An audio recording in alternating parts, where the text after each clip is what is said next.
objectif qui reste toujours pas très loin. Je sais dans le fond de mon cœur qu'éventuellement je vais me rendre jusque là. Honnêtement, je sais pas où je vais être puis c'est vraiment correct. Allez YouTube, aujourd'hui je vous retrouve avec un bon vieux Q&A. J'aime ça faire ce genre de vidéo là, une fois de temps en temps pour catch up puis jaser ensemble de plein de sujets différents. J'ai encore une fois mis une story sur mon Instagram où vous avez pu poser vos questions. Si vous n'êtes pas encore sur Instagram, je vous inviterai à le faire parce que c'est là que je mets ce genre de story là où vous pouvez participer. C'est là que vous avez souvent comme des contenus exclusifs ou des updates par rapport à ma vie, les journées que je ne poste pas sur YouTube. Fait que je vous inviterai à le faire si c'est pas encore le cas. J'ai décidé de séparer les questions en 4 catégories pour qu'on rende ça un petit peu plus simple. Puis j'ai sélectionné celle-là qui revenait le plus souvent ou que je trouvais le plus intéressant à répondre. Fait qu'on va faire ça aujourd'hui. Si vous n'êtes pas encore abonné, je vous inviterai à le faire maintenant et c'est parti. La première catégorie, c'est les questions par rapport à ma vie personnelle. La première question, super générale, mais je trouvais que c'était bon d'y répondre quand même. Comment va la vie? Ça va relativement bien. C'est sûr qu'il y a des up and down en général dans la vie. Il y a des périodes qui sont un peu plus difficiles. C'est sûr que le début de l'année, les mois comme janvier, février, l'hiver, c'est vraiment pas mes mois préférés. Comme beaucoup de monde, je pense. Avec l'expérience, je sais très bien qu'en mars-avril, je me sens revivre et que c'est là que je reviens moi-même. I get my personality back. Qu'est-ce que j'ai très hâte qui arrive cette année. Mais en attendant, j'essaie de comme organiser des activités avec mes amis. La chose qui me manque le plus dans cette saison-là, c'est tout le temps d'aller prendre mes marches. Parce que l'été, je vais prendre mes marches toute seule avec mon petit Starbucks quand il fait beau puis qu'il fait chaud. Puis je sais que c'est comme là que c'est le meilleur moment pour moi. Puis l'hiver, ben je suis juste pas tendance d'aller en moins 30 toute seule quand il fait noir prendre des marches. Fait que je m'ennuie de ça, mais sinon ça va bien. Je me motive en me disant que ça s'en vient dans pas trop longtemps. Une question qui revient quand même vraiment souvent, puis ça me surprend à chaque fois, c'est qu'on me demande est-ce que je m'ennuie d'être aux études. Et la réponse honnête, c'est que je m'ennuie pas du tout de l'école. Puis plus ça avance, ça fait presque 2 ans que j'ai terminé l'université. Moi, je m'en ennuie, honnêtement. Je pense qu'avec le recul, on a un œil plus objectif sur la situation, puis j'ai vraiment aimé mon expérience universitaire, puis je suis vraiment reconnaissante d'avoir pu faire mon bac, surtout à l'Université Laval. Mais maintenant que ça fait presque 2 ans que c'est terminé, comme je pense pas que je serais prête à me relancer là-dedans. Quand j'ai terminé, j'étais comme peut-être que je vais vouloir retourner faire une maîtrise quand je vais avoir fini. Tu sais, si je m'ennuie, l'école va être toujours là. Puis en ce moment, je ressens zéro ce besoin-là. Je sais que c'est pas le cas dans tous les domaines et dans tous les emplois, mais où je travaille présentement, c'est beaucoup plus l'expérience professionnelle qui est mise de l'avant que les études nécessairement. Fait que je ressens pas le besoin d'aller faire une maîtrise pour avancer dans ma carrière. J'ai pas l'impression que ça m'aiderait nécessairement. Je m'ennuie pas d'avoir constamment des devoirs puis des examens puis des remises. C'est comme un stress que je préfère ne pas avoir dans la vie de tous les jours. Fait que non, présentement, je m'ennuie pas d'être aux études. La prochaine question revient assez souvent à ce temps-ci de l'année. On me demande, comptes-tu déménager en juillet? Et la réponse, c'est non. J'ai pas l'intention de déménager cette année. J'ai signé un bail de 2 ans dans cet appartement-ci qui se termine en juin. Je ne vais pas quitter cet appartement cette année. J'ai re-signé pour 1 an. On va voir en 2025 qu'est-ce qui va en être, puis est-ce que je vais pouvoir déménager, est-ce que je vais re-signer l'année prochaine, mais pour l'instant je sais que je vais être encore au moins 1 an ici. Les 2 prochaines questions sont dans le même ordre d'idée du déménagement et c'est des questions qui reviennent vraiment fréquemment, donc je vais y répondre ensemble. Premièrement, on me demande dans quelle ville voudrais-tu acheter ta première propriété, et deuxièmement, une question qui revient très souvent, penses-tu retourner habiter au Lac-Saint-Jean un jour? C'est vraiment des questions que je trouve difficiles à répondre parce que je pense qu'il y a juste les fous qui changent pas d'idée, et depuis que je suis à Québec, ma réponse par rapport à cette question-là a changé plusieurs fois. Au moment actuel, je ne pense pas retourner habiter au Lac-Saint-Jean un jour. Puis c'est vraiment au feeling, je dirais.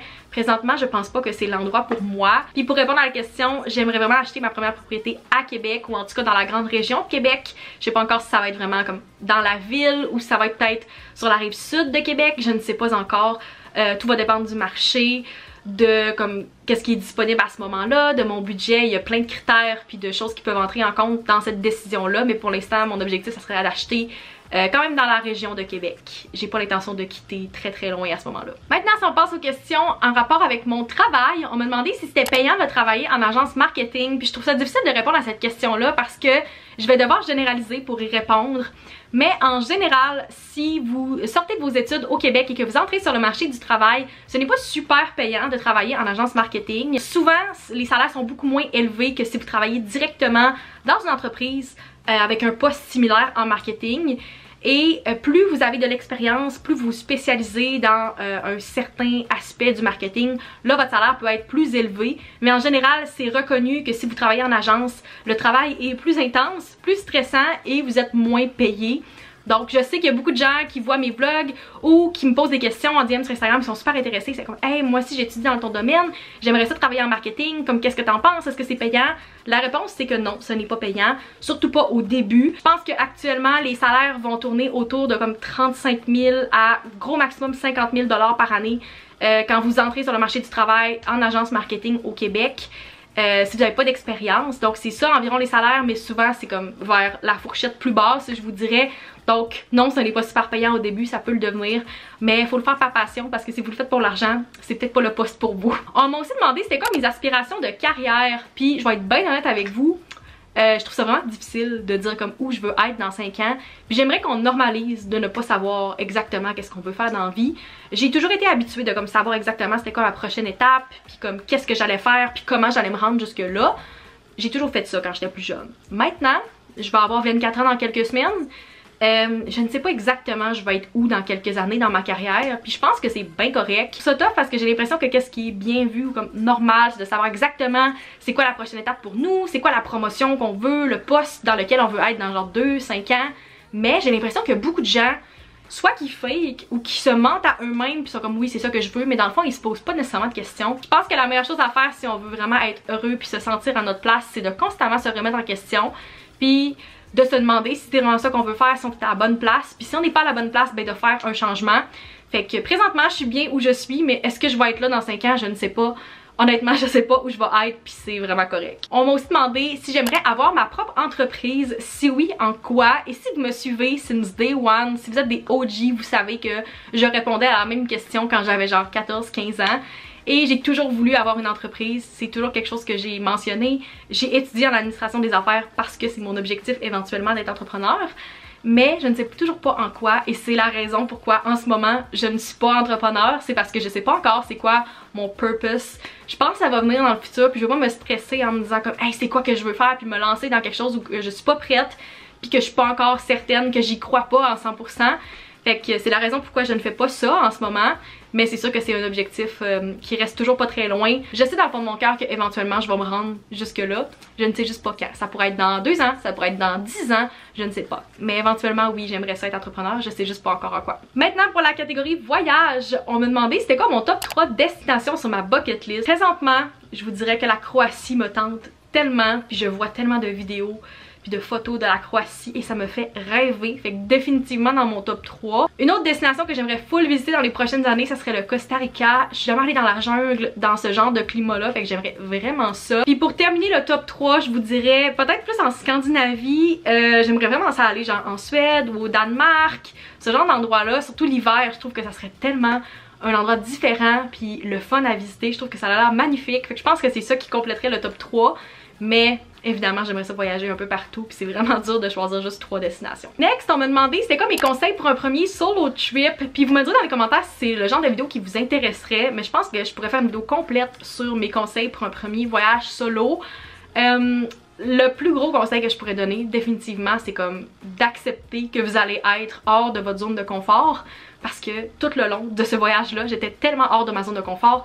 Avant de partir j'étais tellement anxieuse, j'avais le goût de tout canceller, mais une fois que vous avez accepté ça puis que vous vivez dans cet inconfort là, c'est juste tellement le fun.